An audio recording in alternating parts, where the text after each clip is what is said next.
Hello दोस्तों, राधे राधे। तो कैसे हो आप लोग? आई होप कि आप लोग अच्छे होंगे और अपना प्रिपरेशन अच्छे से कर रहे होंगे। तो स्वागत है आप लोगों को चैंपियन बैच में, जिसमें कि हम लोग जीके जीएस का प्रिपरेशन कर रहे हैं। और ये सभी कॉम्पिटेटिव एग्जाम्स के लिए आप लोगों का ये हेल्पफुल रहने वाली है ये वीडियो और ये बैच। तो आप लोग से रिक्वेस्ट है, अगर हमारे चैनल पर नए हैं तो वीडियो पूरी देखें, और वीडियो पसंद आती है तो वीडियो को लाइक करें, और चैनल पर नए हैं तो चैनल को सब्सक्राइब करें। तो चलिए ज़्यादा ना बात करते हुए हम लोग क्वेश्चन करना स्टार्ट करते हैं। तो पहला क्वेश्चन है आज हम लोगों का कि नंद वंश के पतन के बाद मगध पर किस राजवंश ने शासन किया था? नंद वंश के पतन के बाद कौन सा वंश मगध पर शासन किया था? मौर्य वंश, गुप्त वंश, शुंग वंश या फिर कुषाण वंश? तो देखिए, नंद वंश के बाद आता है मौर्य वंश। नंद वंश का अंतिम शासक घनानंद को हराकर चंद्रगुप्त मौर्य ने मौर्य वंश की स्थापना किया था। देखिए, संस्थापक चंद्रगुप्त मौर्य और शासनकाल मौर्य वंश का 322 ईसा पूर्व से लेकर, नहीं देखिए, ये चंद्रगुप्त मौर्य का शासनकाल है 322 ईसा पूर्व से लेकर 298 ईसा पूर्व तक, 298 ईसा पूर्व तक। और ये चाणक्य के मदद से घनानंद की हत्या करके 322 ईसा पूर्व में मौर्य वंश की स्थापना करी थी। ठीक है, ध्यान रखिएगा। और राजधानी पाटलिपुत्रा को बनाया था, राजधानी पाटलिपुत्रा का, जो कि आधुनिक पटना है। और प्रधानमंत्री चाणक्य, जिन्हें कि कौटिल्य और विष्णुगुप्त भी कहा जाता है, इनको बनाए थे चाणक्य को। अब देखिए, चंद्रगुप्त मौर्य ने जैन मुनि भद्रबाहु से जैन धर्म की दीक्षा ली। देखिए, लास्ट में चंद्रगुप्त मौर्य ने बौद्ध धर्म की दीक्षा ली थी, यानी कि बौद्ध धर्म को अपना लिया था, और उसकी दीक्षा भद्रबाहु से लिया था। और इनका 298 ईसा पूर्व में वह कर्नाटक के श्रवण बेलगोला चले गए, और यहीं पे इनकी मृत्यु हुई थी संलेखना विधि से। ठीक ना, इनकी मृत्यु संलेखना विधि से हुई थी 298 ईसा पूर्व में। और क्या है कि इस विधि में ये अन्न जल सब त्याग दिए थे। ठीक, ऐसे इनकी मृत्यु हुई थी। और देखिए, इसकी मौर्य वंश की जानकारी जो है कि कुछ पुस्तकों से मिलती है, जैसे कि अर्थशास्त्र, जो कि कौटिल्य का बुक है अर्थशास्त्र। तो ये मौर्य काल के प्रशासन, राजनीति और सिद्धांत, इन सभी की जानकारी मिलती है इससे। ठीक ना। यहाँ पे राजा हुआ करता था, अमात्य, जनपद, दुर्ग, कोष, दंड, मित्र, इन सभी की जानकारी अर्थशास्त्र कौटिल्य के अर्थशास्त्र बुक से मिलता है। उसके बाद देखिए, इंडिका, जो कि मेगास्थनीज का बुक था, इससे भी मौर्य वंश की, मौर्य साम्राज्य की क्या है की जानकारी मिलती है। सोलिकस निकेटर का राजदूत मेगास्थनीज चंद्रगुप्त दरबार में आए थे, और इसने पाटलिपुत्र के नगर प्रशासन और भारतीय समाज को 7 जातियों में विभाजित बताया है। तो पूछता भी है कि प्राचीन भारतीय समाज को 7 जातियों में कौन विभाजित किया था? तो ध्यान रखिएगा, मेगास्थनीज ने, जो कि अपनी पुस्तक इंडिका में। और यह सेलुकर निकेटर का राजदूत था, सेलुकस निकेटर का राजदूत था।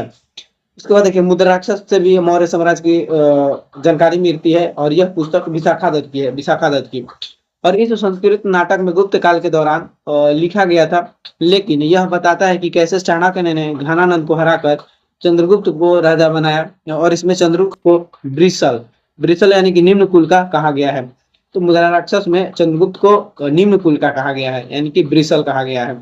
तो ये जो मुद्रा राक्षस है ना, यह नाटक है, जो कि ये चंद्रगुप्त और क्या बोलते हैं कि चाणक्य की कहानी पर आधारित है, कि कैसे ये चंद्रगुप्त मौर्य की को ट्रेन करके क्या किए थे कि मौर्य साम्राज्य की स्थापना किए थे। तो उसी बेस पे ये मुद्रा राक्षस जो नाटक है, ये पुस्तक है, इसके बाद ध्यान रखिएगा। नेक्स्ट क्वेश्चन है हम लोगों का कि निम्नलिखित में से कौन सी पुस्तक महात्मा गांधी द्वारा लिखी गई है? निम्नलिखित में से कौन सी पुस्तक महात्मा गांधी द्वारा लिखी गई है? Hind Swaraj, Discovery of India, Gita Rahasya, या फिर इनमें से कोई नहीं? तो देखिए, इनमें से जो पुस्तक है जो कि महात्मा गांधी द्वारा लिखी गई थी, वो है हिंद स्वराज। ठीक ना, हिंद स्वराज ये पुस्तक महात्मा गांधी द्वारा लिखी गई थी, ध्यान रखिएगा। अब देखिए, इसके बारे में हम लोग जानते हैं। तो इसका लेखन वर्ष महात्मा गांधी ने इसे 1909 में लिखा था, महात्मा गांधी इसे 1909 में लिखा था। और गांधी जी ने यह पुस्तक तब लिखी थी जब वे इंग्लैंड यानी कि लंदन से दक्षिण अफ्रीका की समुद्री यात्रा कर रहे थे। ये पुस्तक कब लिखी थी इन्होंने? तो जब ये इंग्लैंड यानी कि लंदन से दक्षिण अफ्रीका की यात्रा कर रहे थे, तब इन्होंने ये पुस्तक लिखी थी। और उन्होंने इसे पानी के जहाज पर केवल 10 दिनों में लिखा था। ये 10 दिन में पानी के जहाज पर ये मतलब जा ही रहे थे, तो इसको लिखा था। और यह मूल रूप से गांधी जी की मातृभाषा गुजराती में लिखी गई है। फिर ध्यान रखिएगा, यह किस भाषा में पुस्तक लिखी गई है? तो ये गुजराती में। उसके बाद महात्मा गांधी की अन्य महत्वपूर्ण पुस्तकें देखते हैं। महात्मा गांधी की उनकी आत्मकथा है सत्य के साथ मेरा प्रयोग। महात्मा गांधी की आत्मकथा ध्यान रखिएगा, सत्य के साथ मेरा प्रयोग, और यह वर्ष 1927 में प्रकाशित हुआ था, और यह भी गुजराती में भाषा में है। अब देखिए गांधी जी का पुस्तक का नाम है दक्षिण अफ्रीका में सत्याग्रह। दक्षिण अफ्रीका में सत्याग्रह, और इसमें दक्षिण अफ्रीका के संघर्षों का ये इतिहास है, ठीक ना। दक्षिण अफ्रीका के सत्याग्रह जो है, इस पुस्तक में दक्षिण अफ्रीका के संघर्षों का इतिहास है गांधी जी का। उसके बाद इनकी पत्रिका का नाम है हरिजन। हरिजन पत्रिका, जो कि अंग्रेजी गुजराती अ, हरिजन बंधु, गुजराती में हरिजन बंधु और हिंदी में हरिजन सेवक, ठीक ना। हरिजन जो पत्रिका है ये अंग्रेजी में है, लेकिन गुजराती में इसका नाम हरिजन बंधु है और हिंदी में इसका नाम हरिजन सेवक है। उसके बाद इनका और एक पत्रिका है नवजीवन, और एक पत्रिका नवजीवन जो कि गुजराती और हिंदी में प्रकाशित हुआ है ये। उसके बाद एक और पत्रिका है यंग इंडिया। यंग इंडिया अंग्रेजी साप्ताहिक पत्रिका थी, जिसमें उनके राजनीतिक विचार छपते थे, उनके राजनीतिक विचार छपते थे। यंग इंडिया यह अंग्रेजी साप्ताहिक पत्रिका था, ध्यान रखिएगा। उसके बाद इंडियन ओपिनियन, ये भी इनका पत्रिका ही थी, और यह दक्षिण अफ्रीका में गांधी जी द्वारा शुरू किया गया पहला अखबार था। इंडियन ओपिनियन दक्षिण अफ्रीका में गांधी जी द्वारा शुरू किया गया पहला अखबार था, ध्यान रखिएगा। चलिए नेक्स्ट क्वेश्चन पे आते हैं हम लोग।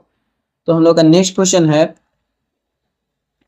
कि भारत में 3 प्रमुख विश्वविद्यालय कलकत्ता, बॉम्बे और मद्रास। भारत में 3 प्रमुख विश्वविद्यालय कलकत्ता, बॉम्बे और मद्रास की स्थापना किस वर्ष हुई थी? 1854, 1857, 1911 या 1947। जो ये सबसे पहले ये 3 विश्वविद्यालय की स्थापना हुई थी भारत में, ये किस वर्ष हुई थी? ध्यान रखिएगा, ये 1854 में हुआ था।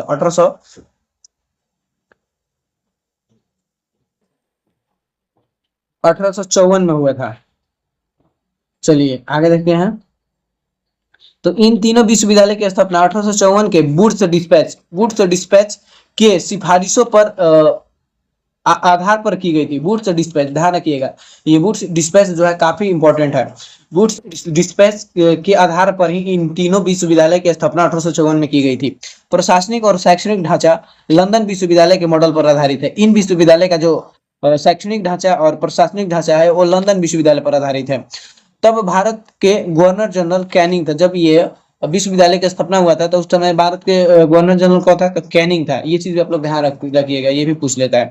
अब देखिए स्थापना का क्रम, तो सबसे पहले कलकत्ता विश्वविद्यालय की स्थापना हुआ था 24 जनवरी 1857 को। 24 जनवरी 1857 को, इसीलिए यह भारत का सबसे पहला आधुनिक बहुविषयक विश्वविद्यालय इसको माना जाता है, ठीक ना। अभी कलकत्ता विश्वविद्यालय यह भारत का सबसे पहला विश्वविद्यालय था। उसके बाद बॉम्बे विश्वविद्यालय, जो कि जुलाई 1857 में इसकी स्थापना होता है, और मद्रास विश्वविद्यालय की स्थापना सितंबर 1857 को होता है, ठीक ना। तो जनवरी में होता है कलकत्ता, जुलाई में होता है मुंबई, और सितंबर में होता है मद्रास। तो ऐसे आप लोग ध्यान रखिएगा, कलकत्ता हो जाएगा पहला विश्वविद्यालय भारत का। नेक्स्ट क्वेश्चन है हम लोगों का मुगल साम्राज्य जय सिंह। मुगल साम्राज्य की तरफ से जय सिंह और छत्रपति शिवाजी महाराज के बीच 1665 में कौन सी संधि हुई थी? बताइए। मुगल साम्राज्य के तरफ से जय सिंह और छत्रपति शिवाजी महाराज के बीच 1665 में बताना है कौन सी प्रसिद्ध संधि हुई थी? पुरंदर की संधि, सालाबाई की संधि, बेसिन की संधि, या फिर पुणे की संधि? तो बताइए इसका आंसर क्या होगा? तो ध्यान रखिएगा, इसका जो आंसर होगा पुरंदर की संधि। पुरंदर की संधि जो हुआ था ये शिवाजी और जय सिंह के बीच हुआ था। देखिए यह ऐतिहासिक संधि 11 जून 1665 को हुआ था। ध्यान रखिएगा 11 जून 1665 को हुआ था। मराठा छत्रपति शिवाजी महाराज और मुगल सम्राट औरंगजेब के सेनापति आमेर के राजपूत राजा जय सिंह प्रथम के बीच हुआ था। ये औरंगजेब के सेनापति थे जय सिंह, ध्यान रखिएगा। उसके बाद देखिए शिवाजी महाराज को अपने कुल 35 किलो में से 23 किलो मुगल को सौंपने पड़े और केवल 12 किले उनके पास बचे। तो इस संधि में क्या हुआ था? तो शिवाजी महाराज के कुल 35 किलो में से 23 किलो को मुगलों को सौंपना पड़ा, 12 किले ही उनके पास बचे। तो ये चीज भी आप लोग ध्यान रखिएगा। पुरंदर की संधि जो कि हम लोग पढ़ लिए। उसके बाद देखिए सालाबाई की संधि। ये सभी क्या है कि उस समय के क्या छत्रपति शिवाजी महाराज, पेशवा के मराठा साम्राज्य से संबंधित ये सभी संधियां हैं। देखिए सालाबाई की संधि हुआ था 1782 में। सालाबाई की संधि 1782 में, और यह मराठा और अंग्रेज के बीच हुआ था। मराठा और अंग्रेज के बीच हुआ था। प्रथम आंग्ल मराठा युद्ध के समाप्त होने के बाद, मतलब कि प्रथम आंग्ल मराठा युद्ध इसी सालाबाई की संधि पर समाप्त हुआ था और यह 1782 में मराठा और अंग्रेजों के बीच हुआ था। ध्यान रखिएगा। बेसिन की संधि 1802 में हुआ था। बेसिन की संधि 1802 में हुआ था और ये जो संधि हुआ था पेशवा बाजीराव द्वितीय और अंग्रेज के बीच हुआ था। पेशवा बाजीराव द्वितीय और अंग्रेज के बीच हुआ था। पेशवा ने ब्रिटिश सहायक संधि स्वीकार की। पेशवा ने ब्रिटिश सहायक संधि इसी संधि के तहत स्वीकार की थी। ध्यान रखिएगा। पुणे की संधि ये 1817 में हुआ था। पुणे की संधि 1817 में और यह पेशवा बाजीराव द्वितीय और अंग्रेज के बीच ये भी हुआ था और इसमें मराठा संघ का प्रभाव समाप्त हो गया। इस संधि के बाद मराठा संघ का प्रभाव बिल्कुल समाप्त हो गया। ये चीज आप लोग ध्यान रखिएगा। चलिए नेक्स्ट क्वेश्चन है हम लोगों का कि महाकवि कालिदास द्वारा रचित पुस्तक नाटक कौन सा है? प्रसिद्ध नाटक कौन सा है? महाकवि कालिदास द्वारा रचित प्रसिद्ध नाटक कौन सा है? मुद्रा राक्षस, अभिज्ञान शकुंतलम, कादम्बरी या फिर पंचतंत्र। तो आप सभी को पता होगा काफी फेमस इनका नाटक है अभिज्ञान शकुंतलम। ठीक ना, अभिज्ञान शकुंतलम, मेघदूतम, ये सभी इन्हीं का ही क्या है कि नाटक है।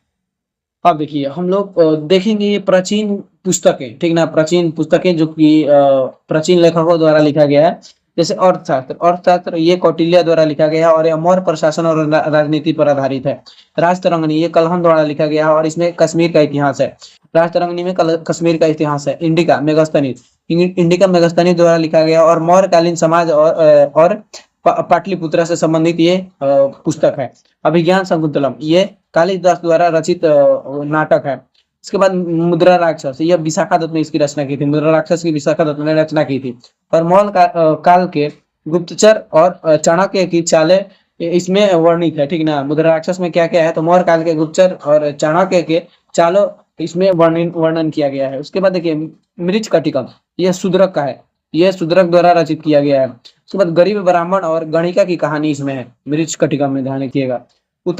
उत्तराम चरित्रम, उत्तराम चरितम ये भवभूति क्या है और यह रामायण का उत्तरकांड, रामायण का उत्तरकांड से ये संबंधित है। उसके बाद हर्षचरित, यह भानभट्ट, हर्षचरित भानभट्ट द्वारा लिखा गया है और यह राजा हर्षचंद्र की जीवनी है। हर्षचरित राजा हर्षवर्धन की जीवनी है। उसके बाद कादम्बरी, यह बाणभट्ट द्वारा रचित है और विश्व का पहला उपन्यास इसको माना जाता है। विश्व का पहला उपन्यास कादम्बरी को माना जाता है और यह बाणभट्ट द्वारा रचित है। पृथ्वीराज रासो, पृथ्वीराज रासो, पृथ्वीराज रासो ये चंद्रबोधाई द्वारा रचित है। चंद्रबोधाई द्वारा रचित है और यह हिंदी का पहला महाकाव्य इसको माना जाता है। हिंदी का पहला महाकाव्य। पंचतंत्र इसकी रचना विष्णु शर्मा ने की थी। पंचतंत्र की रचना विष्णु शर्मा में और यह नीति परक बाल कहानियां से संबंधित है। नीति परक बाल कहानी से संबंधित है। गीत गोविंद इसका लेखक जयदेव है। गीत गोविंद के लेखक जयदेव है। लक्ष्मण सेन की ये दरबारी कवि थे। लक्ष्मण सेन की ये दरबारी कवि थे। ध्यान रखिएगा। कौन? तो जयदेव। बुद्ध चरित इसकी रचना अशोक घोष ने किए थे। बौद्ध चरित की रचना अशोक घोष ने किया था और इसे बौद्धों की रामायण कहा जाता है। बुद्ध चरित को बौद्धों का रामायण कहा जाता है। अष्टाध्यायी इसकी रचना पणिनि ने, अष्टाध्यायी की रचना पणिनि और संस्कृत व्याकरण की पहली पुस्तक, संस्कृत व्याकरण की पहली पुस्तक। महाभाष्य इसकी रचना पतंजलि ने किए थे। पतंजलि ने महाभाष्य की रचना पतंजलि और यह अष्टाध्यायी पर टीका है। अष्टाध्यायी से संबंधित है। उसके बाद देखिए चरक संहिता, चरक संहिता के लेखक चरक है और यह आयुर्वेद चिकित्सा से संबंधित ये पुस्तक है चरक संहिता। तो ये सभी पुस्तक आप लोग ध्यान रखिएगा जो कि सभी प्राचीन काल की पुस्तक है और सभी इंपॉर्टेंट है। अब चलिए नहीं और भी है। अच्छा देखिए सुसूत्र संहिता, ये सुसूत्र द्वारा लिखा गया है और प्राचीन शैल चिकित्सा और सर्जरी से संबंधित है। शैल चिकित्सा और सर्जरी से संबंधित है सुसूत्र संहिता। सूर्य सिद्धांतिका ये आर्यभट्ट द्वारा लिखित है। आर्यभट्ट द्वारा। और खगोल विज्ञान और गणित से संबंधित है सूर्य सिद्धांतिका। खगोल विज्ञान और गणित से संबंधित है सूर्य सिद्धांतिका। अब हम लोगों का नेक्स्ट क्वेश्चन है कि भारत के नियंत्रक एवं महालेखा परीक्षक जिन्हें कि सीएजी कहा जाता है की नियुक्ति संविधान के किस अनुच्छेद के तहत की जाती है? भारत के नियंत्रक एवं लेखा परीक्षा की नियुक्ति संविधान के किस अनुच्छेद के तहत की जाती है? अनुच्छेद 76, अनुच्छेद 148, अनुच्छेद 280, अनुच्छेद 324। तो देखिए नियंत्रक एवं महालेखा परीक्षा की नियुक्ति जो है कि अनुच्छेद 148 के तहत की जाती है। अनुच्छेद 148 के तहत की जाती है। आप लोगों को पता होगा। चलिए और इसके बारे में हम लोग अच्छे से जानते हैं कि संविधान के भाग 5 के तहत अनुच्छेद 148 से लेकर 151 तक सीएजी के पद, कार्यों और शक्तियों का उल्लेख है। सीएजी के पद और कार्यों का उल्लेख किसमें है? तो 148 से लेकर 151 और यह भाग 5 के अंतर्गत आता है। देखिए डॉक्टर बी आर अम्बेडकर ने कहा था कि सीएजी भारतीय संविधान के तहत सबसे महत्वपूर्ण अधिकारी होगा। यह लोकतांत्रिक व्यवस्था में भारत सरकार के वित्तीय गार्जियन यानी कि लोक धन के संरक्षक के रूप में कार्य करता है। तो देखिए सीएजी क्या करता है, तो भारत में जितने वित्तीय संबंधी कार्य हैं उसके संरक्षक के रूप में यानी कि जांच करता है कि कौन सा पैसा कहाँ पे लग रहा है और कितना लग रहा है। तो इन सारी चीजों का जांच जो है कि सीएजी करता है। तो इसी वजह से अंबेडकर ने क्या कहा था कि यह लोकतांत्रिक व्यवस्था में भारत सरकार के वित्तीय गार्जियन यानी कि लोक धन के संरक्षक के रूप में कार्य करते हैं। नियुक्ति, देखिए इनका नियुक्ति राष्ट्रपति द्वारा किया जाता है, राष्ट्रपति द्वारा इनकी नियुक्ति किया जाता है और यह इनका कार्यकाल 6 वर्ष से लेकर 65 वर्ष तक होता है, 6 वर्ष से लेकर 65 वर्ष तक होता है। अब देखिए सीएजी से संबंधित प्रमुख अनुच्छेद, सीएजी से संबंधित प्रमुख अनुच्छेद देखिए अनुच्छेद 148 में क्या है, तो सीएजी के पद की स्थापना, नियुक्ति, शपथ और सेवा शर्तें हैं। ठीक ना, अनुच्छेद 148 में सीएजी के पद की स्थापना, नियुक्ति, शपथ और सेवा शर्तें हैं। अनुच्छेद 149 में क्या है, तो सीएजी के कार्य और सत्ता से संबंधित है। अनुच्छेद 149 सीएजी के कार्य एवं सत्ता से संबंधित है। अनुच्छेद 150 संघ एवं राज्यों के लेखा प्रारूपों के संबंध में राष्ट्रपति को सलाह देना, संघ एवं राज्यों के लेखा प्रारूपों को क्या है कि राष्ट्रपति को सलाह देना, ये अनुच्छेद 150 में इसका वर्णन है। इसका देखिए अनुच्छेद 151 में क्या है, तो आकांक्षण प्रतिवेदन, और आकांक्षण प्रतिवेदन यानी कि सीएजी अपनी रिपोर्ट राष्ट्रपति केंद्र के लिए और राज्यपाल राज्य के लिए मतलब कि को सौंपता है और इसे क्रमशः संसद और विधानमंडल के पटल पर रखते हैं। देखिए क्या है कि सीएजी अपना रिपोर्ट जो केंद्र का रिपोर्ट होगा उसे राष्ट्रपति को सौंपते हैं और जो राज्य का रिपोर्ट होगा उसको राज्यपाल को सौंपते हैं। तो देखिए इनका काम होता है केंद्र के साथ साथ राज्य के वित्तीय कार्यों को भी ये जांच करते हैं। ठीक ना, और उसका रिपोर्ट केंद्र वाला राष्ट्रपति को और राज्य वाला राज्यपाल को देते हैं। तो ये चीज आप लोग ध्यान रखिएगा। अब देखिए अनुच्छेद जो 76 है, ये ऑप्शन ए में अनुच्छेद 76 जो है ये भारत के महान्यायवादी से संबंधित है, भारत के महान्यायवादी से संबंधित है, जिसे कि इसे सरकार का वकील कहा जाता है, सरकार का वकील। अनुच्छेद 280 ये वित्त आयोग से संबंधित है, ये भी इंपॉर्टेंट है, ध्यान रखिएगा। बार बार ये तीनों अनुच्छेद जो आप लोग पढ़े ना, अभी 4 हम लोग अनुच्छेद पढ़े, ये बार बार पूछा जाता है। उसके बाद देखिए अनुच्छेद 324 ये भारत निर्वाचन आयोग से संबंधित है, भारत निर्वाचन आयोग से संबंधित है, भारत निर्वाचन आयोग से संबंधित है। उसके बाद है भारत के सर्वोच्च न्यायालय के पास किस अनुच्छेद के तहत मूल क्षेत्राधिकार होता है। मतलब कि भारत के सर्वोच्च न्यायालय के पास मतलब कि उसका मूल क्षेत्राधिकार ये किस अनुच्छेद में है, मूल क्षेत्र का अधिकार का वर्णन किस क्षेत्र में है। अनुच्छेद 32, अनुच्छेद 131, अनुच्छेद 143 या फिर अनुच्छेद 226। तो देखिए सर्वोच्च न्यायालय के मूल क्षेत्राधिकार का वर्णन जो है ये अनुच्छेद 131 में है। ठीक ना, अनुच्छेद 131 में है। आइए इसके बारे में अच्छे से जानते हैं हम लोग। तो देखिए मूल क्षेत्राधिकार का मतलब कि कुछ विशेष प्रकार के विवादों की सुनवाई सीधे केवल सर्वोच्च न्यायालय में ही हो सकती है, किसी निचले न्यायालय या उच्च न्यायालय में नहीं। देखिए कुछ ऐसे विवाद होते हैं जिसका डायरेक्ट सुनवाई कहाँ होता है, सर्वोच्च न्यायालय में। ये नहीं कि पहले हम गए अपना डिस्ट्रिक्ट कोर्ट, उसके बाद हाई कोर्ट, फिर जाएंगे हम सुप्रीम कोर्ट, ऐसा नहीं होता है। कुछ ऐसे विवाद भी होते हैं जिसका डायरेक्ट कार्रवाई सुप्रीम कोर्ट में ही होता है। किस प्रकार के विवाद है, तो देखिए भारत सरकार और एक या एक से अधिक राज्यों के बीच का विवाद, ये अगर भारत सरकार और किसी राज्य या एक से अधिक राज्य के बीच अगर विवाद रहेगा तो डायरेक्ट उसकी सुनवाई कहाँ पर होगी, तो सुप्रीम कोर्ट में होगी। एक तरफ भारत सरकार और कोई राज्य हो और दूसरी तरफ एक या एक से अधिक अन्य राज्य हो, सेम चीज है वही। उसके बाद देखिए दो या दो से अधिक राज्य, अच्छा अलग अलग चीज है। एक तरफ मान लीजिए यहाँ पर दे रहा है भारत सरकार और दूसरी तरफ है कोई राज्य और दूसरी राज्य और दूसरी तरफ एक या एक से अधिक राज्य। देखिए ये 3 लोगों का है, ठीक ना, इसमें 2 ही है, यानी कि एक केंद्र सरकार या फिर इधर एक या एक से अधिक से राज्य और इसमें एक भारत सरकार फिर एक और राज्य और मान लीजिए दूसरी तरफ एक और राज्य या उससे अधिक राज्य हो सकते हैं। उसके बाद देखिए तीसरा में क्या है कंडीशन, तो 2 या 2 से अधिक राज्यों के बीच आपसी विवाद। ठीक ना, 2 या 2 से अधिक राज्यों के बीच आपसी विवाद, जैसे कि राज्यों के बीच क्या हो सकता है, सीमा विवाद हो सकता है। ठीक ना, उसके बाद जल विवाद हो सकता है, ये सारी चीजें हैं। ठीक ना, ध्यान रखिएगा आप लोग, तो इसको समझिएगा।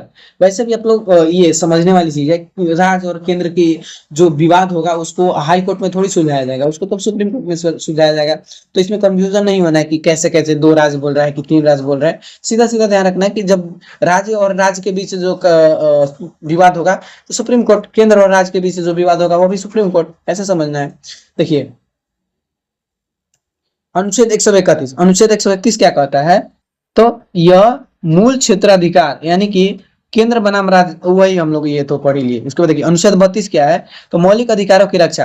अनुच्छेद 32 के तहत सर्वोच्च न्यायालय मौलिक अधिकार की रक्षा करता है। अगर आपका मौलिक अधिकार का हनन होता है तो आप ये अनुच्छेद 32 के तहत सुप्रीम कोर्ट जा सकते हैं। और उसके बाद सुप्रीम कोर्ट 5 प्रकार के रीट जारी करता है, ठीक है, ध्यान रखिएगा 5 प्रकार के रीट। उसके बाद अनुच्छेद 143, यह सर्वोच्च न्यायालय क्या करता है कि सलाहकार क्षेत्राधिकार, राष्ट्रपति को कानूनी सलाह, यानी कि अनुच्छेद 143 के तहत सुप्रीम कोर्ट राष्ट्रपति का कानूनी सलाहकार होता है, ध्यान रखिएगा। उसके बाद अनुच्छेद 226, अनुच्छेद 226 के तहत उच्च न्यायालय रिट जारी करने का अधिकार, यानी कि अगर आपका मौलिक अधिकार का हनन होता है तो आप उच्च न्यायालय जाएंगे अनुच्छेद 226 के तहत, जैसे कि सुप्रीम कोर्ट आप लोग जा रहे थे अनुच्छेद 32 के तहत, उसी प्रकार 226 के तहत उच्च न्यायालय आप जाएंगे, ठीक ना। तो ये चीज आप लोग ध्यान रखिएगा। अब देखिए नेक्स्ट क्वेश्चन है हम लोगों का कि भारत सरकार का मुख्य कानूनी सलाहकार कौन होता है, जिसे महान्यायवादी कहा जाता है। भारत सरकार का मुख्य कानूनी सलाहकार कौन होता है जिसे कि महान्यायवादी कहा जाता है। भारत का महान्यायवादी मुख्य न्यायाधीश, सॉलिसिटर जनरल या फिर कानून मंत्री। देखिए जिसे महान्यायवादी कहा जाता है, और ऑप्शन में भी दे दिया महान्यायवादी, सिर्फ ऐसे बोलता है कि कानूनी सलाहकार कौन होता है। अच्छा चलिए ठीक है, वो भी भारत का महान्यायवादी को कानूनी सलाहकार कहा जाता है, भारत सरकार का कानूनी सलाहकार कहा जाता है, ध्यान रखिएगा। देखिए महान्यायवादी इनको अटॉर्नी जनरल भी कहा जाता है। भारत सरकार के मुख्य कानूनी सलाहकार और सर्वोच्च न्यायालय में सरकार का मुख्य वकील होता है। तो ये कानूनी सलाहकार भी और सर्वोच्च न्यायालय में सरकार का मुख्य वकील भी होता है। यह एक संवैधानिक पद है जिसका उल्लेख संविधान के भाग 5 के अनुच्छेद 76 में किया गया है। संविधान के भाग 5 और अनुच्छेद 76 में, ध्यान रखिएगा। इसकी नियुक्ति केंद्रीय मंत्रिमंडल यानी कि प्रधानमंत्री की सलाह पर भारत के राष्ट्रपति द्वारा की जाती है। प्रधानमंत्री की सलाह पर राष्ट्रपति द्वारा की जाती है, ध्यान रखिएगा। अनुच्छेद 88 के तहत महान्यायवादी को संसद के दोनों सदनों लोकसभा और राज्यसभा या उनकी संयुक्त बैठक की कार्रवाई में बोलने और भाग लेने का अधिकार है। महान्यायवादी को संसद के दोनों सदन लोकसभा और राज्यसभा के संयुक्त बैठक में क्या है कि कार्रवाई में बोलने और भाग लेने का भी अधिकार है। संसद की कार्रवाई में भाग ले सकते हैं, लेकिन वे संसद सदस्य नहीं होते, इसलिए उन्हें संसद में मतदान करने का अधिकार नहीं होता है। ये बोलने का अधिकार है, भाग लेने का अधिकार, लेकिन मतदान करने का अधिकार इनको नहीं होता है, अटॉर्नी जनरल का, ध्यान रखिएगा। उसके बाद देखिए महाधिवक्ता होता है। जैसे महान्यायवादी केंद्र में होता है, उसी प्रकार महाधिवक्ता जो होता है ये राज्य में होता है। सेम ये महान्यायवादी की तरह अनुच्छेद 165 राज्य सरकार का मुख्य कानूनी सलाहकार होता है, ध्यान रखिएगा। सॉलिसिटर जनरल यह वैधानिक पद महान्यायवादी को उनके कानूनी कार्यों में सहायता देना, यानी कि देखिए एक सॉलिसिटर जनरल पद होता है जो कि महान्यायवादी के कानूनी कार्यों में सहायता देता है, ठीक ना, सॉलिसिटर जनरल, ध्यान रखिएगा।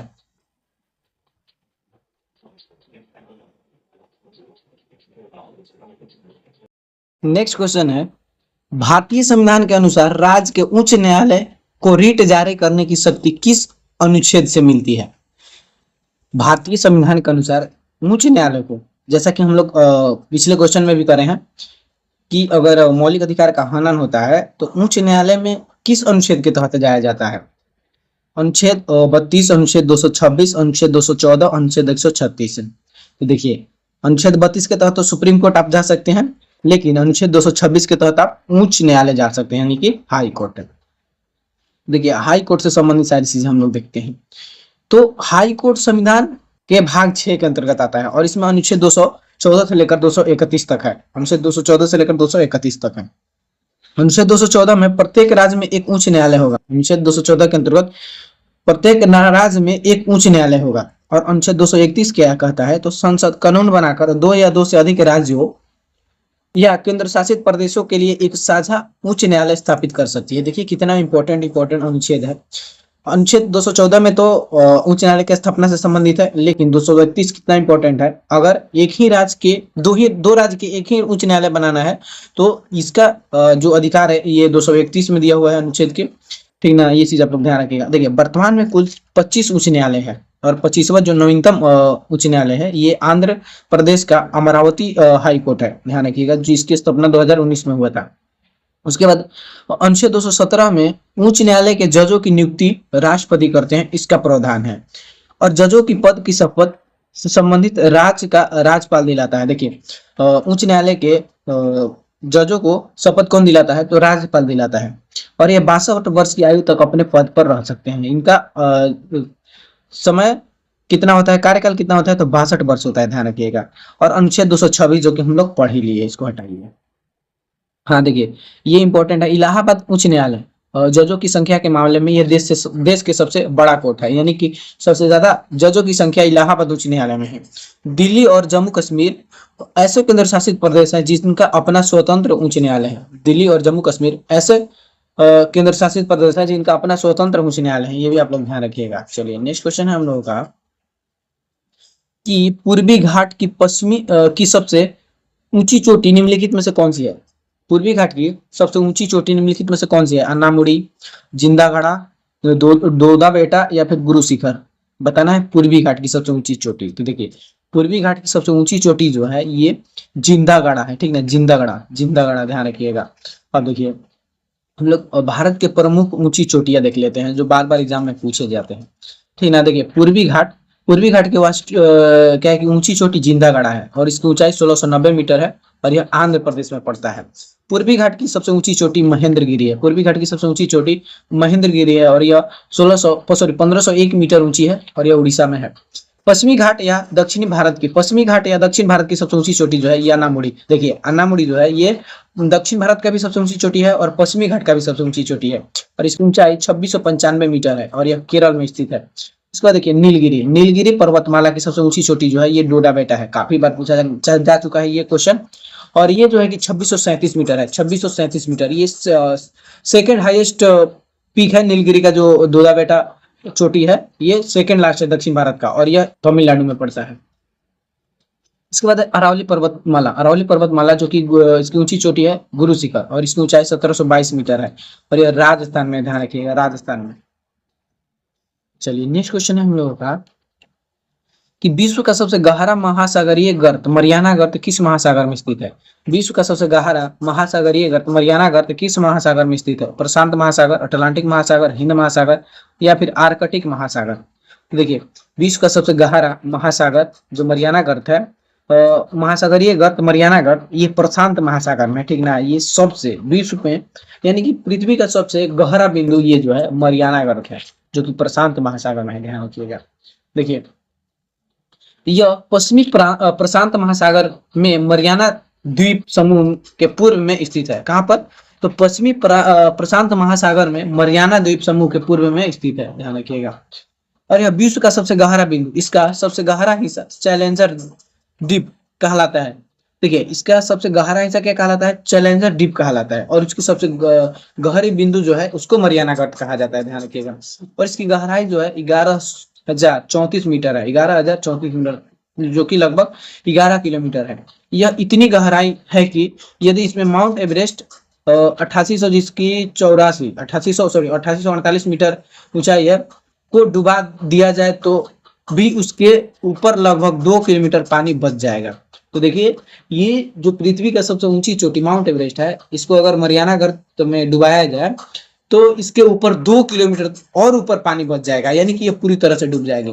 देखिए, यह गर्त दो विवर्तनिक प्लेटों यानी कि प्रशांत प्लेट और फिलिपिनो प्लेट के आपस में टकराने, इसका निर्माण देखिए, इसका निर्माण कैसे हुआ है? तो प्रशांत प्लेट और फिलिपिनो प्लेट के आपस में टकराने से हुआ है, ध्यान रखिएगा। और देखिए, अब और हम लोग महासागर के उसके सबसे गहराई बिंदु देखेंगे, ठीक ना, वो भी पूछा जाता है। जैसे प्रशांत महासागर का हम लोग देख लिए मरियाना गर्त और यह विश्व का सबसे बड़ा गहरा बिंदु है। देखिए, उसी प्रकार अटलांटिक महासागर के जो गहरा बिंदु है वो है प्यूर्टो रिको गर्त और इसकी गहराई जो है 8376 मीटर है, 8376 मीटर। और एस आकार का महासागर अटलांटिक महासागर एस आकार का इसका शेप है। हिंद महासागर, इसकी जो गहरा बिंदु है उसका नाम है सुंडागर्त या फिर जावा गर्त। इसकी गहराई 7450 मीटर है, गहराई 7450 मीटर है और यह भारत के सबसे दक्षिण में स्थित है, उसके बाद है आर्कटिक महासागर, यह मेओल होल यूरेशियन बेसिन, ये इसका सबसे गहरा बिंदु का नाम है आर्कटिक महासागर के, जिसकी गहराई 5550 मीटर है। और यह विश्व का सबसे छोटा व उथला महासागर है। आर्कटिक महासागर विश्व का सबसे छोटा और उथला महासागर है। तो इन सभी महासागरों के जो गहरा बिंदु है उसको आप लोग ध्यान रखिएगा, क्योंकि ये पूछ लेता है। अब देखिए नेक्स्ट क्वेश्चन है हम लोगों का, दक्षिण अमेरिका महाद्वीप की सबसे लंबी पर्वत श्रृंखला कौन सी है, जो विश्व का भी सबसे लंबी पर्वत श्रृंखला है। तो बताना है ये जो दक्षिण अफ्रीका में सबसे लंबी पर्वत श्रृंखला है, और वो दक्षिण अफ्रीका का भी सबसे लंबी पर्वत श्रृंखला है, और वह पूरे विश्व का भी सबसे लंबी पर्वत श्रृंखला है, ध्यान रखिएगा। उसका नाम है क्या, तो एंडीज पर्वत श्रृंखला या फिर एंडीज पर्वतमाला, जो कि विश्व की सबसे लंबी पर्वत श्रृंखला है। यह विश्व की सबसे लंबी महाद्वीपीय पर्वत श्रृंखला है। इसकी कुल लंबाई लगभग 7000 किलोमीटर है। इसकी कुल लंबाई यह मतलब कि 7000 किलोमीटर तक ये फैला हुआ है। एंडीज की सबसे ऊंची चोटी माउंट एकागुआ है, ये भी आप लोग ध्यान रखिएगा। एंडीज की सबसे ऊंची चोटी माउंट एकागुआ है, जिसकी ऊंचाई 6961 मीटर है, 6961 मीटर है, और यह एक नवीन वलित पर्वत है। यह एक क्या है कि नवीन वलित पर्वत है। विश्व का सबसे ऊंचा सक्रिय ज्वालामुखी ओजोस डेल सलाडो, जो कि विश्व की सबसे सक्रिय ज्वालामुखी है, वो क्या है कि एंडीज पर्वतमाला में ही स्थित है, ध्यान रखिएगा। उसके बाद देखिए हिमालय, जो ऑप्शन ए में हिमालय है, यह एशिया महाद्वीप में स्थित विश्व की सबसे ऊंची पर्वत श्रृंखला है। यानी कि यह एशिया महाद्वीप की सबसे हम उल्टा बोल रहे हैं, एशिया महाद्वीप की में स्थित है हिमालय, जो कि इधर हम लोग के भारत, चीन, इधर अफगानिस्तान, नेपाल, इस सारे क्षेत्र में ये स्थित है, जो कि एशिया महाद्वीप में पड़ता है। और यह विश्व की सबसे ऊंची चोटी हिमालय का ही भाग है।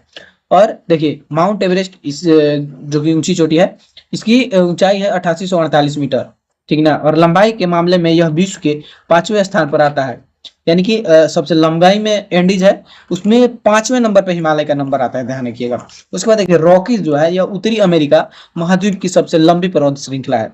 जो ऑप्शन बी रॉकीज है, यह उत्तरी अमेरिका महाद्वीप की सबसे लंबी पर्वत श्रृंखला है, जिसकी लंबाई लगभग 4800 किलोमीटर है, और इसकी सबसे ऊंची चोटी माउंट एल्बर्ट है।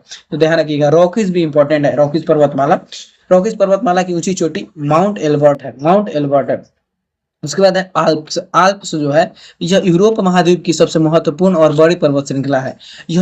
आल्प्स जो है, यह यूरोप की सबसे बड़ी पर्वत श्रृंखला है, और यह मुख्य रूप से फ्रांस, स्विट्जरलैंड, इटली, ऑस्ट्रिया में फैली है, और इसकी सबसे ऊंची चोटी माउंट ब्लैंक है, ध्यान रखिएगा, माउंट ब्लैंक। आल्प्स की सबसे ऊंची चोटी माउंट ब्लैंक है।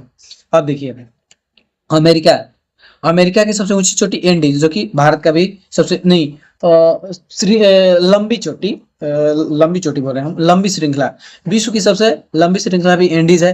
और दक्षिण अमेरिका की सबसे लंबी पर्वत श्रृंखला एंडीज है। उत्तर अमेरिका की सबसे लंबी पर्वत श्रृंखला रॉकीज है। एशिया की सबसे लंबी पर्वत श्रृंखला हिमालय है। ऑस्ट्रेलिया की सबसे लंबी पर्वत श्रृंखला ग्रेट डिवाइडिंग रेंज। आर्कटिक महाद्वीप की सबसे लंबी पर्वत श्रृंखला ट्रांस आर्कटिक पर्वत। यूरोप की सबसे लंबी पर्वत श्रृंखला जो है आल्प्स ध्यान रखिएगा।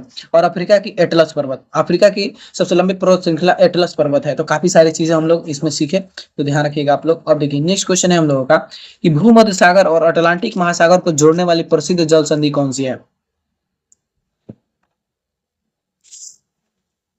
भूमध्य सागर और अटलांटिक महासागर को जोड़ने वाली प्रसिद्ध जल संधि कौन सी है। पाक जल संधि, जिब्राल्टर जल संधि, मलक्का जल संधि, या फिर बेली की जल संधि।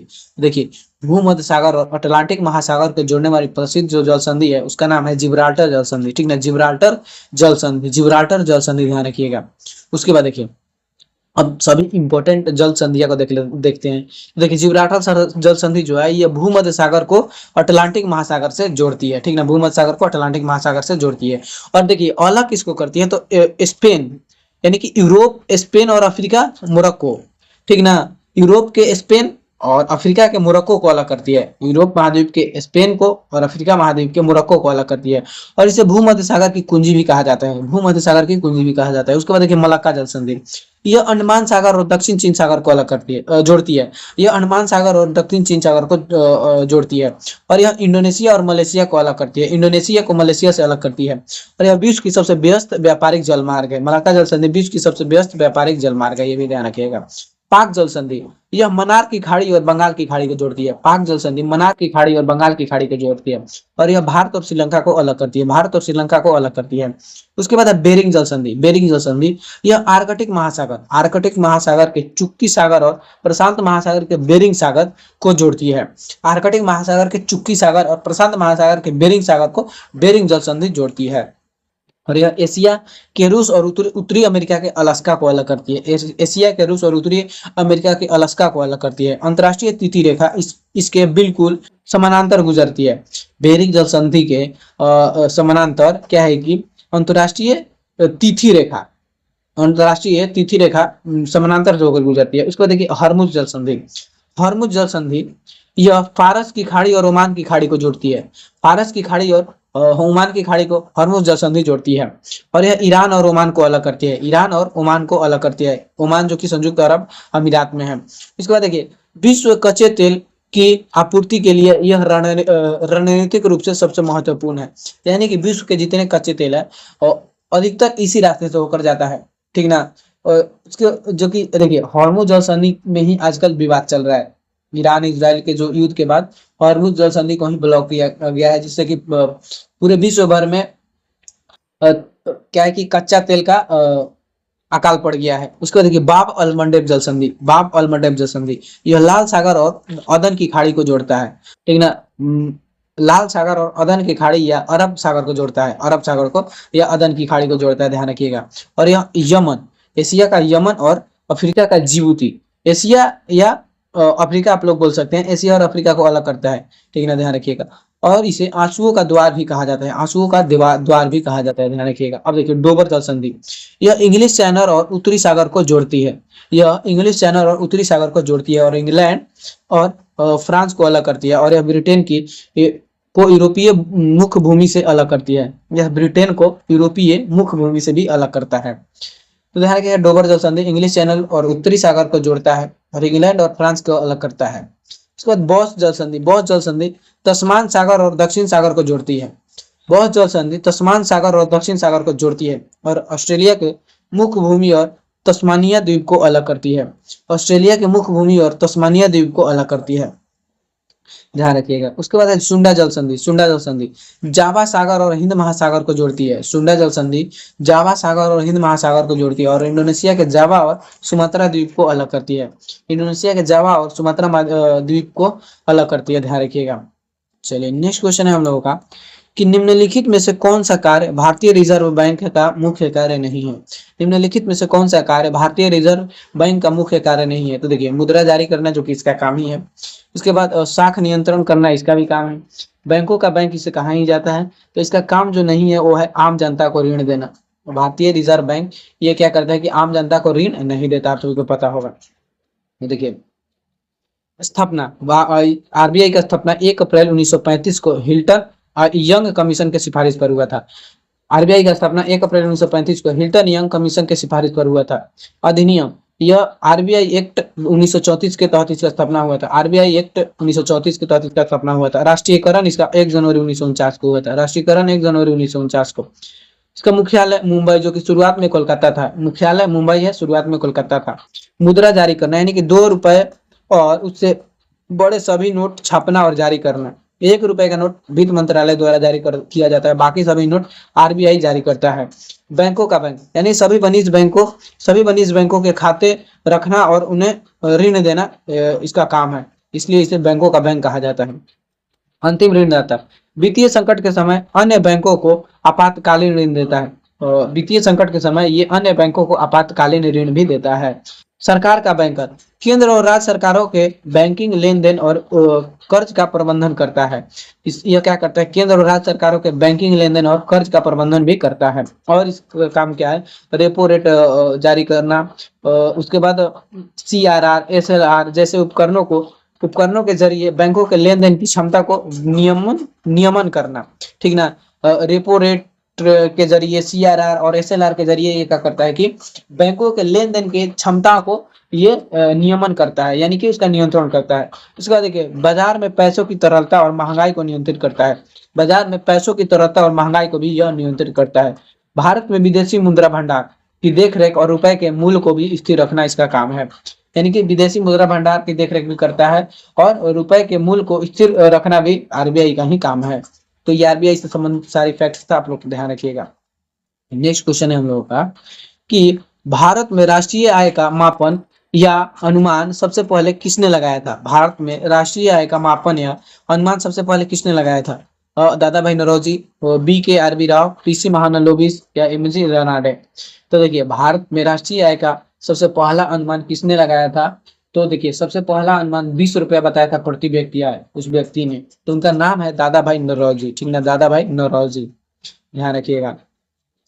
देखिए, दादा भाई नौरोजी, इन्होंने 1867-68 में भारत के राष्ट्रीय आय और प्रति व्यक्ति आय की गणना का पहला प्रयास किया था, और इन्होंने उस समय भारत की प्रति व्यक्ति आय 20 रुपए प्रति वर्ष बताई थी। प्रति व्यक्ति आय कितना बताई थी? तो 20 रुपया, ध्यान रखिएगा। और इन्होंने अपनी पुस्तक poverty and un British rule in India, poverty and un British rule in India में धन निष्कासन का सिद्धांत दिया था, धन निष्कासन का सिद्धांत दिया था, ध्यान रखिएगा। उसके बाद देखिए, बी के आर बी राव ने क्या किया था? तो 1931-32 में पहली बार वैज्ञानिक पद्धति से भारत की राष्ट्रीय आय का अनुमान लगाया था। पहली बार क्या किया था? तो वैज्ञानिक पद्धति से भारत की राष्ट्रीय आय का अनुमान लगाया था, और इन्होंने भारत में राष्ट्रीय आय लेखांकन का जनक माना जाता है। इन्हें भारत में राष्ट्रीय आय लेखांकन का जनक भी माना जाता है। अब देखिए, पीसी महालनोबिस, स्वतंत्रता के बाद भारत सरकार ने अगस्त 1949 में राष्ट्रीय आय समिति का गठन किया, जिसके अध्यक्ष प्रोफेसर पीसी महालनोबिस थे। स्वतंत्रता के बाद क्या है कि कौन किया था? तो राष्ट्रीय आय समिति का गठन हुआ था 1949 में, जिसके अध्यक्ष प्रोफेसर पीसी महालनोबिस थे। ये इस समिति का काम क्या था? तो राष्ट्रीय आय का गणना करना, ठीक ना। इस समिति का काम क्या था? राष्ट्रीय आय का गणना करना। ये चीज आप लोग ध्यान रखिएगा। उसके बाद नेक्स्ट क्वेश्चन है, 2011 के जनगणना के अनुसार भारत का सबसे कम साक्षरता वाला राज्य कौन सा है? 2011 की जनगणना के अनुसार भारत के सबसे कम साक्षरता वाला राज्य कौन सा है? बिहार, झारखंड, राजस्थान या फिर अरुणाचल प्रदेश? तो काफी ही फेमस सवाल है, जो कि बिहार है, ठीक ना। सबसे कम साक्षर राज्य जो है, ये भारत का बिहार है। उसका देखिए, भारत का सबसे कम साक्षरता वाला राज्य और बिहार। कुल साक्षरता यहाँ 61.8% है। कुल साक्षरता दर 61.8% था बिहार का।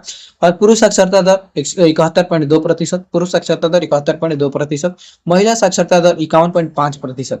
और भारत में सबसे कम महिला साक्षरता दर भी बिहार में ही है। अगर महिला की बात किया जाए तो सबसे कम महिला साक्षर जो है कि बिहार में ही है, पूरे भारत के अकॉर्डिंग।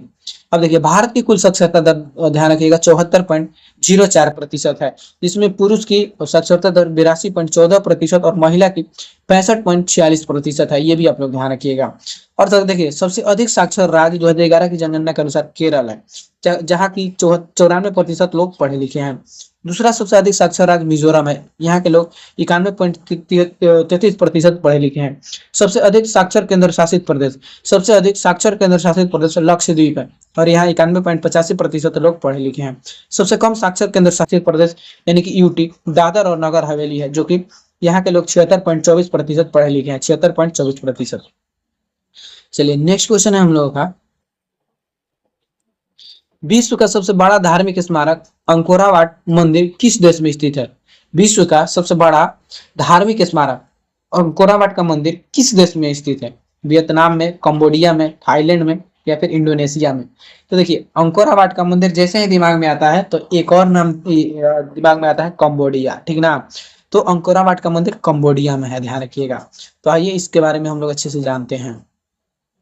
इसका निर्माण 12वीं शताब्दी के लगभग 1113 से लेकर 1150 ईस्वी में हुआ था। 12वीं शताब्दी में 1113 से 1150 के बीच हुआ था इसका निर्माण। और देखिए, खमेर राजवंश के राजा सूर्यवर्मन द्वितीय ने इसे बनवाया था। कौन बनवाया था? तो सूर्यवर्मन द्वितीय ने बनवाया था, ये भी आप लोग ध्यान रखिएगा। और यह कंबोडिया के राष्ट्रीय ध्वज पर भी अंकित है। यह क्या है? तो कंबोडिया के राष्ट्रीय ध्वज पर भी अंकित है। मूल रूप से यह एक हिंदू मंदिर था जो भगवान विष्णु को समर्पित था। बाद में 12वीं सदी के अंत में यह बौद्ध मंदिर में बदल दिया गया। यह क्या था? तो भगवान विष्णु का मंदिर था, लेकिन बाद में यह बौद्ध मंदिर में बदल दिया गया। और देखिए, यह यूनेस्को ने इसे 1992 में विश्व धरोहर स्थल घोषित किया था। यूनेस्को इसे 1992 में विश्व धरोहर स्थल घोषित किया था, अंकोरावाट के मंदिर को। ये भी आप लोग ध्यान रखिएगा। चलिए, नेक्स्ट क्वेश्चन है हम लोगों का कि प्रति वर्ष कैंसर दिवस किस तिथि को मनाया जाता है? प्रतिवर्ष कैंसर दिवस किस तिथि को मनाया जाता है? 4 फरवरी, 8 मार्च, 1 दिसंबर या फिर 21 जून। देखिए प्रतिवर्ष कैंसर दिवस आप लोग ध्यान रखिएगा 4 फरवरी को मनाया जाता है। प्रतिवर्ष कैंसर दिवस 4 फरवरी को मनाया जाता है। अब देखिए कुछ और हम लोग अंतर्राष्ट्रीय दिवस देख लेते हैं। 22 मार्च को विश्व जल दिवस, 22 मार्च को विश्व जल दिवस, 22 अप्रैल को पृथ्वी दिवस, 22 अप्रैल को पृथ्वी दिवस, 22 मई को जैव विविधता दिवस, 5 जून को विश्व पर्यावरण दिवस, 5 जून को विश्व पर्यावरण दिवस, 16 सितंबर को ओजोन दिवस, 16 सितंबर को ओजोन दिवस, 4 फरवरी को विश्व कैंसर दिवस, 17 अप्रैल को विश्व स्वास्थ्य दिवस, 31 मई को तंबाकू निषेध दिवस, 1 दिसंबर को विश्व एड्स दिवस, 10 दिसंबर को मानवाधिकार दिवस, 8 मार्च को अंतर्राष्ट्रीय महिला दिवस, 8 मार्च को अंतर्राष्ट्रीय महिला दिवस, 1 मई को मजदूर दिवस, 1 मई को मजदूर दिवस, 21 जून को अंतर्राष्ट्रीय योग दिवस, 21 जून को अंतर्राष्ट्रीय योग दिवस, 11 जुलाई को विश्व जनसंख्या दिवस, 11 जुलाई को विश्व जनसंख्या दिवस, 24 अक्टूबर को संयुक्त राष्ट्र दिवस, 24 अक्टूबर को संयुक्त राष्ट्र दिवस। चलिए नेक्स्ट क्वेश्चन है हम लोगों का कि माउंट एवरेस्ट की चोटी पर पहुंचने वाले पहले व्यक्ति तेंजिंग नार्गे के साथ कौन थे? देखिए माउंट एवरेस्ट की चोटी पर पहुंचने वाले पहले व्यक्ति जो कि तेंजिंग नार्गे थे, और उनके साथ एक और कौन व्यक्ति थे? एडमंड हिलेरी या यूरी गागरिन, नील आर्मस्ट्रांग या आर अमंडसेन। तो देखिए माउंट एवरेस्ट पर चढ़ने वाले पहले व्यक्ति के साथ एडमंड हिलेरी थे, एडमंड हिलेरी भी थे, एडमंड हिलेरी ध्यान रखिएगा। और देखिए अब आप हम लोग को बताते हैं 29 मई 1953 को नेपाली शेरपा तेंजिंग नार्गे के साथ पहली बार माउंट एवरेस्ट पर कदम रखे थे, ठीक ना। माउंट एवरेस्ट जो कि ऊंचाई इसकी 8848.86 मीटर है। देखिए अब हम लोग उन व्यक्तियों को बारे में जानेंगे जो पहले कुछ कारनामे किए हैं। तो अंतरिक्ष में जाने वाले पहले व्यक्ति कौन है? तो यूरी गागरिन है। यूरी गागरिन ये रूस के हैं जो कि 1961 में ये कारनामा किया था, 1961 में। और अंतरिक्ष में जाने वाले पहली महिला कौन है? तो वेलेंटीना टेरेस्कोवा, वेलेंटीना टेरेस्कोवा ये भी रूस की हैं और यह 1963 में पहली बार गई थी।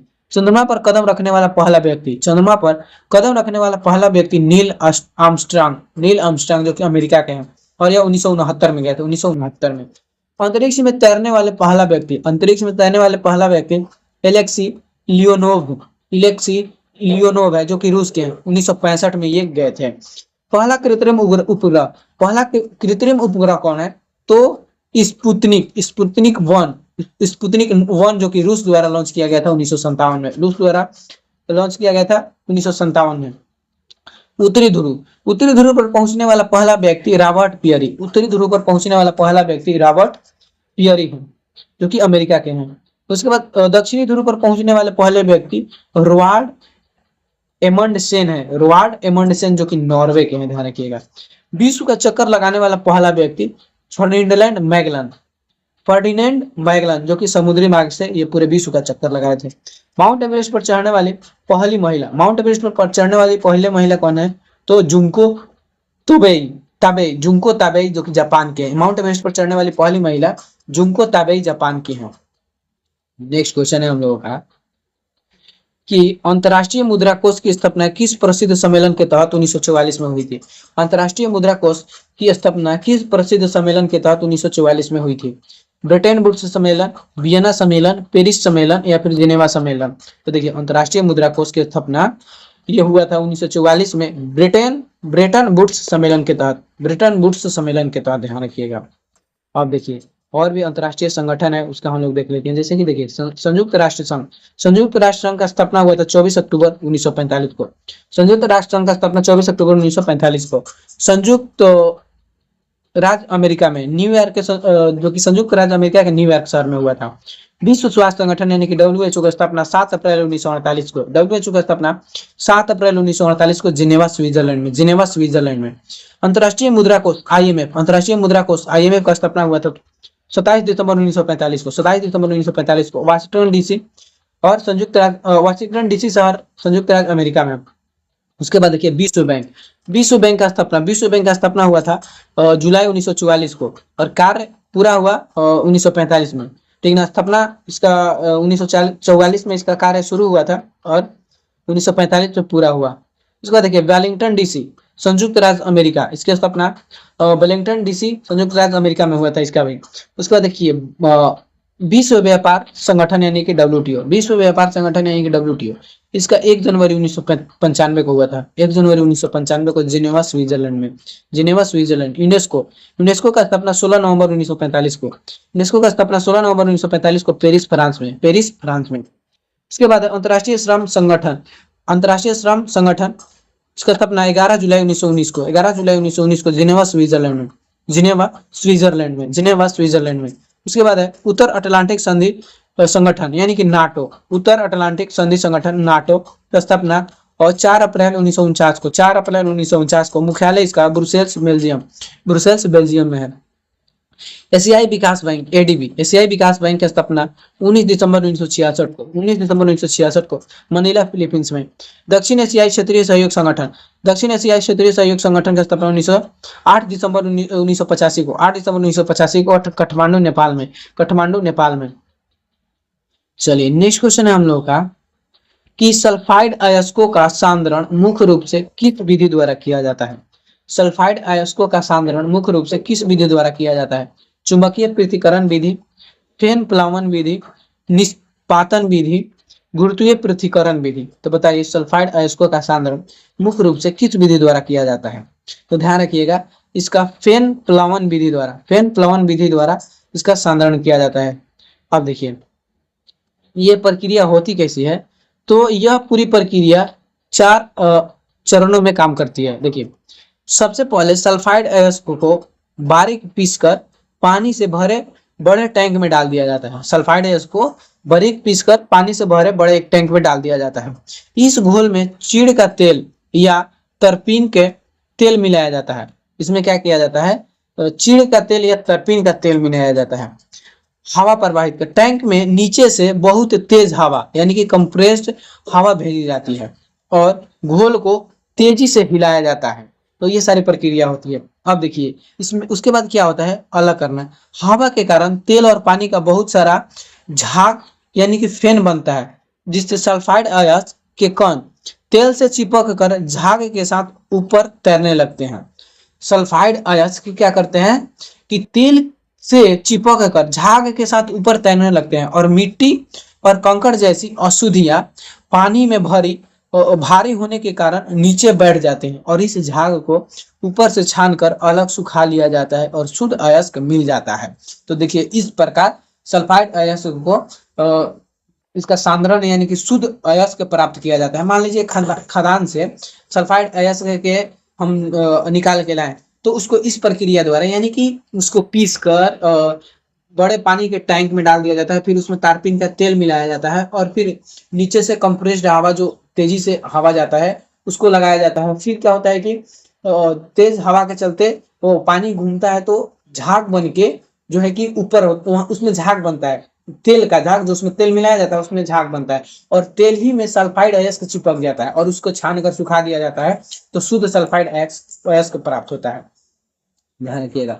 देखिए उदाहरण इसका सल्फाइड अयस्क का, तो कॉपर पाइराइट, गैलेना, जिंक वैलेट अयस्कों का सांद्रण इस विधि द्वारा। अच्छा देखिए ये उसका उदाहरण है जिसका सांद्रण है जो कि इसके विधि ये फेन प्लावन विधि द्वारा किया जाता है। कॉपर पाइराइट का, गैलेना का, जिंक ब्लेड का। उसके बाद देखिए कॉपर पाइराइट से कॉपर प्राप्त किया जाता है। कॉपर पाइराइट जो है कि कॉपर का अयस्क है। गैलेना जो है कि यह लेड का पहले यानी कि सीसा का ये अयस्क है और जिंक ब्लेड पारा का है। ठीक ना, जिंक ब्लेड पारा का है। तो ये चीज आप लोग ध्यान रखिएगा। अब देखिए नेक्स्ट क्वेश्चन है हम लोगों का। नेक्स्ट क्वेश्चन, एक सामान्य स्वस्थ मानव नेत्र के लिए स्पष्ट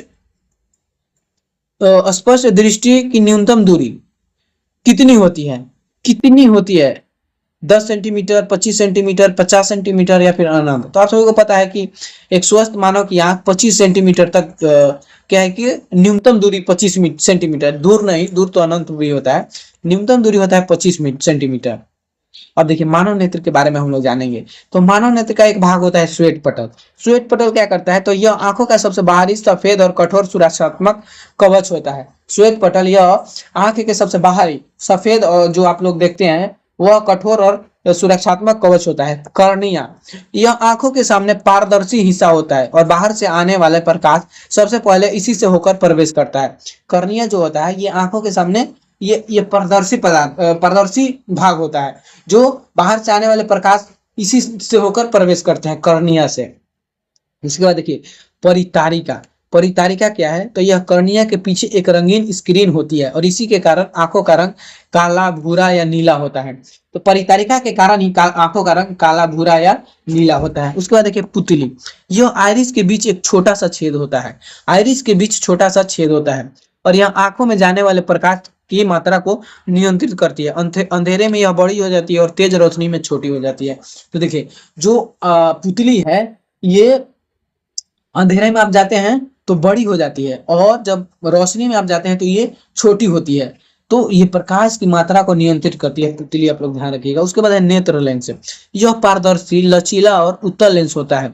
यह पारदर्शी, लचीला और उत्तल लेंस होता है जो प्रोटीन का बना होता है और यह प्रकाश की किरणों को मोड़कर रेटिना पर केंद्रित करता है। तो देखिए आंख का जो लेंस होता है वो उत्तल लेंस की तरह व्यवहार करता है, ठीक ना, उत्तल लेंस की तरह, जो कि किरणों को मोड़कर रेटिना पर केंद्रित करता है। उसके बाद देखिए पश्चमाभी पेशियां। पश्चमाभी पेशियां, ये मांसपेशियां लेंस को पकड़कर रखती है और ये लेंस की मोटाई को कम या ज्यादा करके उसकी फोकस दूरी को बदलती है ताकि हम पास और दूर की वस्तु को साफ देख सकें और इसे समंजन क्षमता कहते हैं। देखिए पश्चमाभी पेशियां क्या करती है, जिसे कि सिलियरी मसल्स भी कहा जाता है, ये लेंस की मोटाई को कम या ज्यादा करती है। लेंस की मोटाई को कम या ज्यादा करती है जिससे कि फोकस दूरी में बदलाव होता है, ठीक ना, फोकस दूरी में बदलाव होता है। ये किस कारण होता है?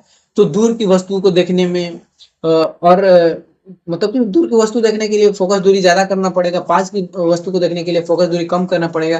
तो ये काम कौन करता है? पश्चमाभी पेशियां करता है और इस क्रिया को समंजन क्षमता भी कहा जाता है, ध्यान रखिएगा। उसके बाद देखिए दृष्टिपटल। दृष्टिपटल यह आंखों की सबसे पीछे की आंतरिक स्क्रीन होती है। यह आंखों के सबसे पीछे की आंतरिक स्क्रीन होती है और इस पर वस्तु का वास्तविक और उल्टा प्रतिबिंब बनता है और इसमें दो प्रकार की कोशिकाएं होती है। इसमें दो प्रकार की कोशिकाएं होती है। दृष्टिपटल क्या है? तो आंख के पीछे आंतरिक स्क्रीन होता है और यह वस्तु का वास्तविक और उल्टा प्रतिबिंब बनाता है, जो कि दो प्रकार की कोशिकाएं होती है। देखिए क्षण कोशिकाएं, यह प्रकाश की तीव्रता को पहचानती है। प्रकाश की तीव्रता को पहचानती है कौन? तो क्षण कोशिकाएं। शंकु कोशिकाएं ये रंगों की पहचान करती है। शंकु कोशिकाएं क्या करती है? तो ये रंगों की पहचान करती है।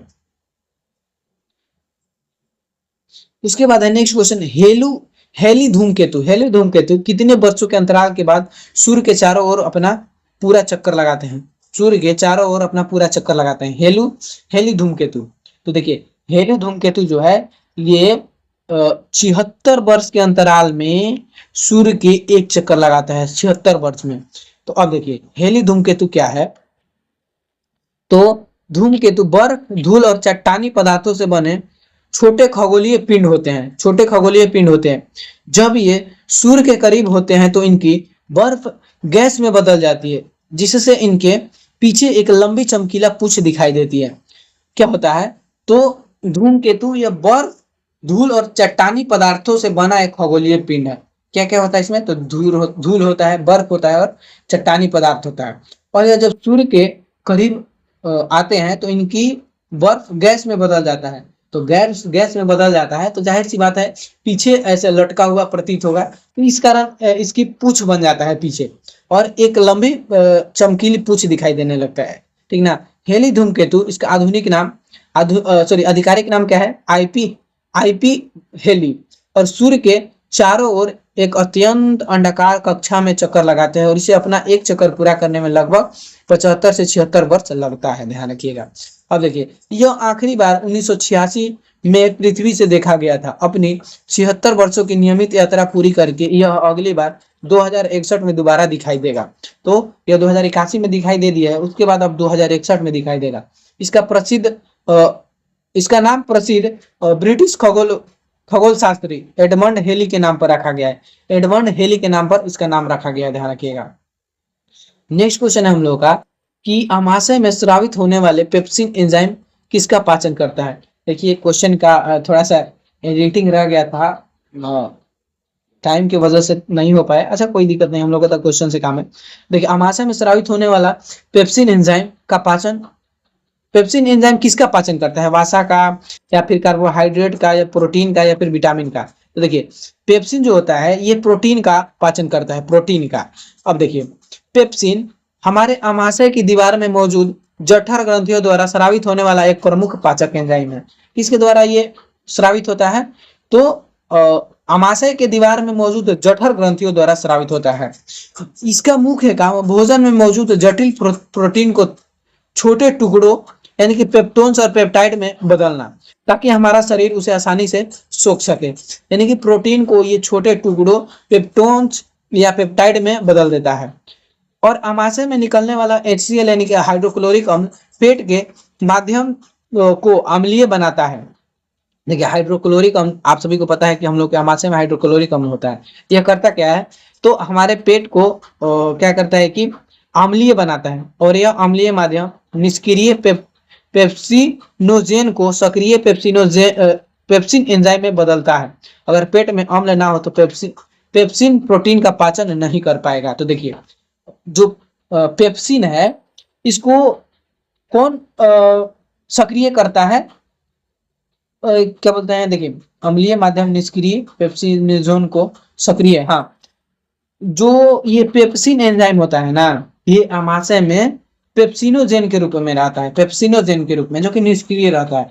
इसको क्या है कि HCl ही सक्रिय बनाता है। तो जब सक्रिय हो जाता है तो इसको पेप्सिन एंजाइम कहा जाता है, ठीक ना।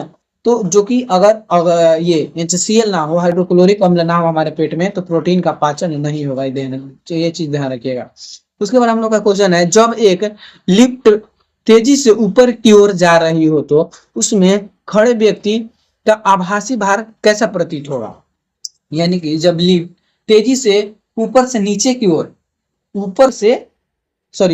लिफ्ट तेजी से ऊपर की ओर जा रही है, तो उसमें खड़े व्यक्ति का आभासी भार कैसा प्रतीत होगा? घट जाता है, बढ़ जाता है, अपरिवर्तित रहता है, या फिर शून्य हो जाता है? तो देखिए जब लिफ्ट तेजी से ऊपर जाता है ना, तो कोई भी व्यक्ति हो या वस्तु हो, उसका भार जो होता है ना बढ़ जाता है। ध्यान रखिएगा, बढ़ जाता है। अब देखिए सारी यहाँ पर डाउट आप लोगों का क्लियर होगा। लिफ्ट के फर्श द्वारा हमारे पैरों के ऊपर की ओर लगाए जाने वाले प्रतिक्रिया बल को ही हम अपना भार महसूस करते हैं। देखिए बोल रहा है कि लिफ्ट के फर्श द्वारा हमारे पैरों पर ऊपर की ओर लगाए जाने वाले प्रतिक्रिया बल को हम अपने भार महसूस करते हैं। यानी कि जब लिफ्ट ऊपर जाता है, ठीक, लिफ्ट ऊपर जाता है तो नीचे का जो फर्श होता है वो क्या करता है कि बल लगाता है ऊपर की तरफ। तो वही जो बल होता है वो व्यक्ति अपने भार के रूप में महसूस करता है, जो कि बढ़ा हुआ प्रतीत होता है। तो जब लिफ्ट त्वरण से तेजी से ऊपर की ओर जाती है तो लिफ्ट के फर्श व्यक्ति के पैरों को अधिक बल से ऊपर की ओर धकेलता है। इस वजह से क्या होता है कि भार बढ़ जाता है। अब देखिए लिफ्ट तेजी से नीचे की ओर आती है तो आभासी भार घट जाता है। जाहिर सी बात है, जब नीचे आएगी तो आभासी भार घट जाएगा। यदि लिफ्ट बिना किसी झटके के एक समान चाल से ऊपर या नीचे जाए तो भार अपरिवर्तित यानी कि बराबर रहेगा। यानी कि लिफ्ट अगर तेज ना हो या फिर धीमे ना हो, एकदम एक समान चाल से चल रहा हो, तो क्या होगा, व्यक्ति के भार में कोई परिवर्तन नहीं होगा। यदि लिफ्ट की डोरी टूट जाए और वह मुक्त रूप से नीचे गिरे तो व्यक्ति का आभासी भार शून्य हो जाता है। क्या हो जाता है?